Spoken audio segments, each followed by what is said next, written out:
but we achak gi personal documents mag ng'ato. Certificates. Nitiere gik moko nego wane gigeni mag the credentials. Kaeto nitiere perfumes, wristwatches, cameras, phones, these small gadgets ma ng'ato nyalo kete mfuke piyo piyo kok nene. Kaeto nitiere kamoro ma bende aduogoe matin kawacho niya, customer en gi trust e jogene modak go e ot. An bende an gi trust gi jogena matrain. Koro iyudo ka gimosetimre na man go gi experience ni iyudo ka customer wachona ni jogena okwalo gimoro kata oyombo gi gimoro e ode. To kaka nanyisi ni an bende ajadi siai matin na puonjora kenda. To asekonyora. Iyudo ka house girl ema kawo advantage. To kawo gini seche ma watiyo. Boss ne o trust otuo ni an. Koro an bende an mana gi kaka ng'eyo ni house girl ni simbni. Tang' no yudego. Kata gold earring. Tang' no yude godo. Kanye madhi ji okoa godo.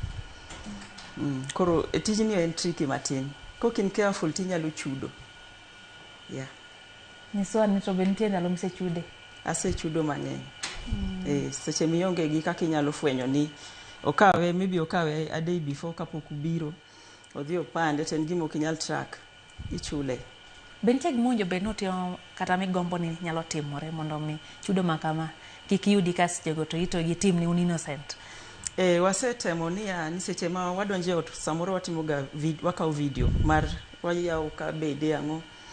Ikawo video mar gimoro amora seche midonjo no. Mondo seche mitieko kendo ichaki ikawo video moro. Koro ka customer biro penji ni ne an gi fryer kae. Be ing'eyo ni customer nyalo wacho ni kwalo gas cylinder. Moki nyal soe mfuko. Ma extra gibedo ga kata ga deka 4. Koro yudo ka ng'amodak godo no kawo mae in advance mo dhi opando. Koro gima konyowa ni seche mwadhi assessment tandiko notes ni customer ni gima. Koro chieng' mobiro wacho na ni Evelyn nudara lakini nitiere gimo kane oda. Wadok e list chan kech list no na wuotho kodi e ot katimo assessment. To gino ne onge chieng' mana biro timo assessment. To kamano ahinya. Victor, seche ma gimoro lal itimo nang'o kaka wuon ohala?